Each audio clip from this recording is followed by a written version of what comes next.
Hello সবাইকে, কেমন আছো তোমরা সবাই? আশা করি খুব ভালো আছো, আমিও খুব ভালো আছি।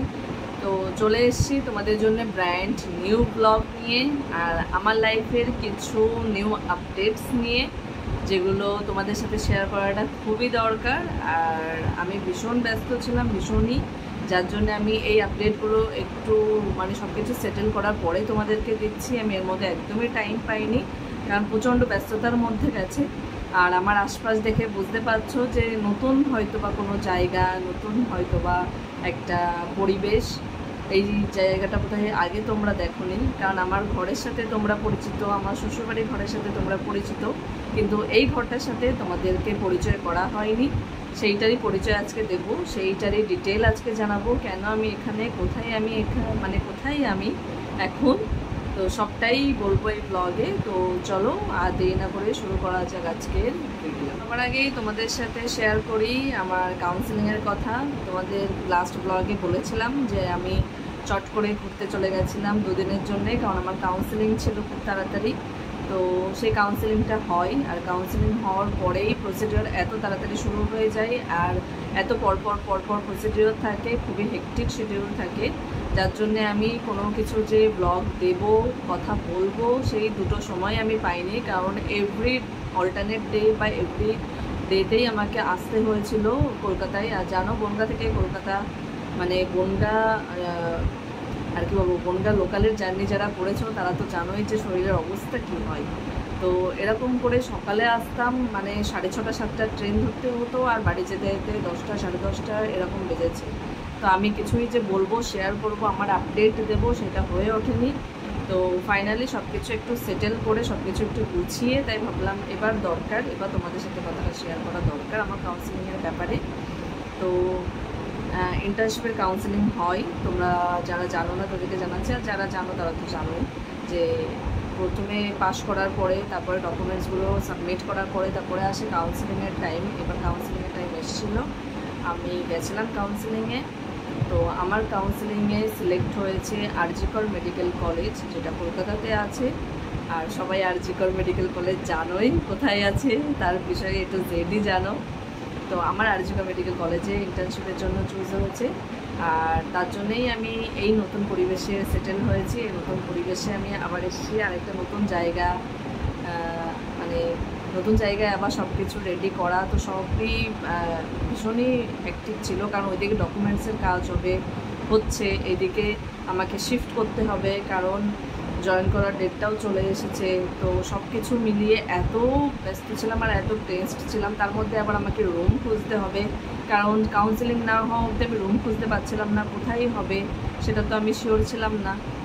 তো ফাইনালি আমাদের সেই এত যে 5.5 বছর, 5.5 বছরটা চলে গেছিলো 6 বছরে ডিউ টু কোভিড। তো সেই স্ট্রাগলটা আজকে মনে হচ্ছে কোনো না কোনো জায়গায় গিয়ে একটা থামলো, কোনো না কোনো জায়গায় গিয়ে একটা নাম পেলো। তো ফাইনালি হ্যাঁ, আমি ইন্টার্নশিপ জয়েন করছি আরজি কর মেডিকেল কলেজে। তো ইন্টার্নশিপের জন্য আমার ফার্স্ট ডিপার্টমেন্ট হলো জেনারেল মেডিসিন, যেখানে আমি 4 সপ্তাহ ডিউটি দেবো। তারপরে আবার আমার কমিউনিটি মেডিসিন আছে 3 মাসে, তারপরে আবার এভাবে রোটেট করবে। তো প্রথম আমার শুরু হচ্ছে জেনারেল মেডিসিন দিয়ে। তো নতুন জার্নি, নতুন লাইফ। আবার আমি তোমাদের আশীর্বাদে সবটাই যাতে ভালোভাবে হয় সেটুকুই প্রে করো, সেটুকুই আশীর্বাদ করো।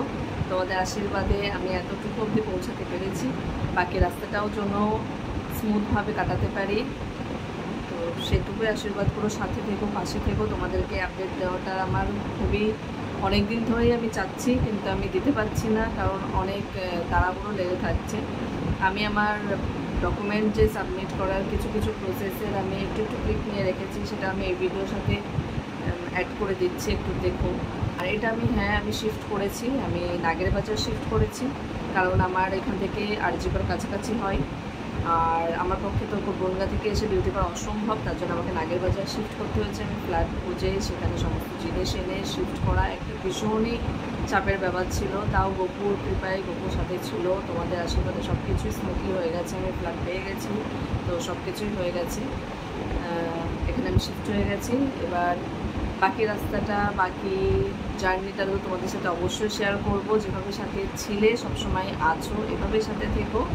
তো একটা নতুন লাইফের জার্নি, দেখা হবে নতুনভাবে। আরজিকরের জার্নি এতদিন ছিল সিরাজুল ইসলাম, ঢাকার জার্নি, তারপরে কিছু বছর বনগাঁর জার্নি, এবার শুরু হবে একটা নতুন লাইফ, ইন্টার্নশিপ লাইফের জার্নি। তো আমাকে প্রার্থনায় রেখো, ভালোবাসায় রেখো।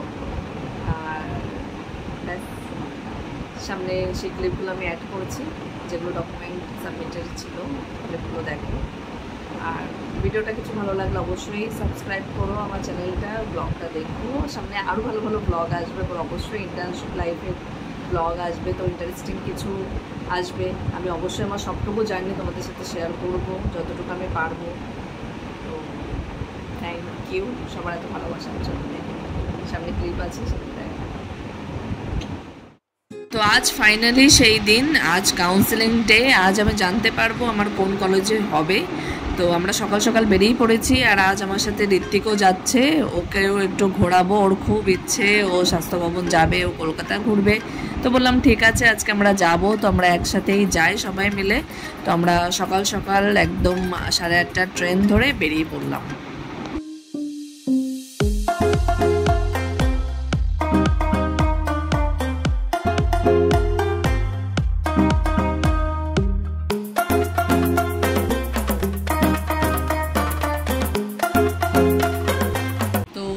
আমি দেখলাম এত লম্বা একটা লাইন, এখানে ঢুকেই আগে প্রথমে নাম এন্ট্রি করতে হবে, তারপরে বাকি কাজ হবে। আর সেই এন্ট্রির লাইনেই আমি আছি, দেখো কত লাইন।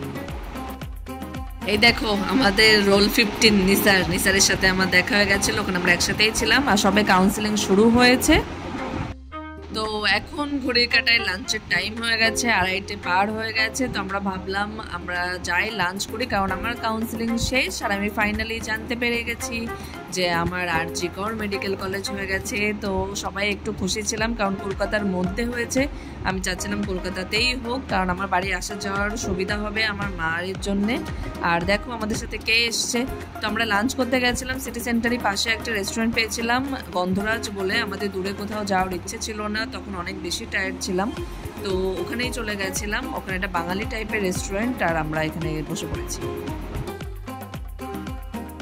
তো আমাদেরকে রিফ্রেশ করার জন্য এখানে চলে এসছে আম পোড়ার শরবত, যেটা ভীষণ ভালো ছিল, কিন্তু একটু মিষ্টি বেশি ছিল। আমার কাছে একটু মিষ্টি কম হলে ভালো হতো। আর এটা আমরা একটা স্পেশাল বাঙালি থালি অর্ডার করেছিলাম, যেখানে ভেটকি পাতুরি থেকে শুরু করে স্পঞ্জের রসগোল্লা অবধি সব কিছুই ছিল। আর করেছিলাম বাসন্তী পোলাও, আর তার সাথে চিকেনের একটা আইটেম, যেটা খেতে ভীষণই টেস্টি ছিল। তো লাঞ্চ ভীষণই ভালো হয়েছে ওখানে, কারো যাওয়ার ইচ্ছা থাকলে অবশ্যই যেও। তো লাঞ্চ শেষ করে আমরা চলে এলাম অ্যাক্সিস মলে, আর আমি ভীষণই টায়ার্ড ছিলাম। আর এখানকার চাটা আমার খুব ভালো লাগে। তো এই যে আমার কাছে বিকেলের চা চলে এসছে, যেটা আমাকে এখন এনার্জি দেবে বাড়ি যাওয়ার জন্যে।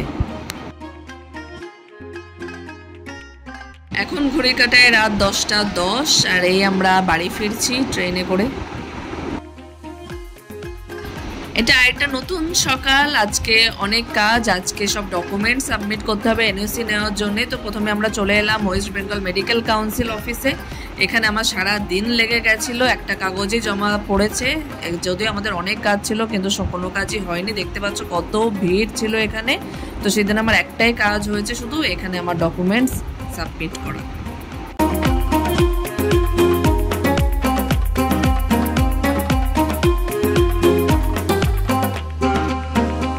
আমাদের আরেকটা এনওসি নিতে হবে, যেটা হলো West Bengal university of health সায়েন্সের এখান থেকে। তো এখানে আমরা মাঝখানে একদিন সাবমিট করে গেছিলাম, সেখানকার কোনো ক্লিপ আমরা নেওয়া হয়নি তাড়াহুড়ো করে।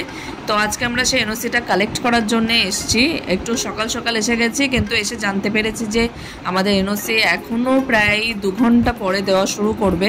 তো কি করব দেখি, পাশেই আলদো ক্যাফে ছিল, আমরা সেক্টর 1-এই গেছিলাম। তো তাই আর কি চিন্তা, আর কি ভাবা, দেরি না করে চলে গেলাম ফটাফট আলদো ক্যাফেতে।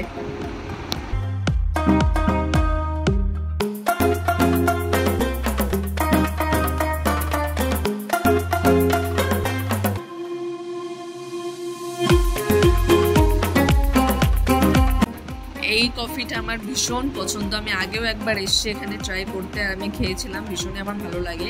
তো আলদো ক্যাফেতে আসবো আর কফি খাবো না সেটা অসম্ভব, আর আমার জন্য তো চা কফি ছাড়া কোথাও যাওয়া অসম্ভবই। তো আমি সকালে চাও খেয়েও এসেছিলাম না, তো কফিটা আমাকে ভীষণ ভীষণ ভীষণ এনার্জি দিল, ভীষণ ভালো লাগে। আমরা অর্ডার করে নিয়েছিলাম চিকেন চিজি অমলেট, যেটা খুবই টেস্টি খেতে। তো খাওয়া দাওয়া শেষ করে আমরা চলে এসেছি আমার এনওসি কালেক্ট করার জন্যে। তো ব্লগটা আমি এখানেই শেষ করছি, আশা করছি অবশ্যই তোমাদের ভালো লেগেছে। তো ভালো লাগলে অবশ্যই চ্যানেলটা সাবস্ক্রাইব করো, দেখা হবে নেক্সট ব্লগে।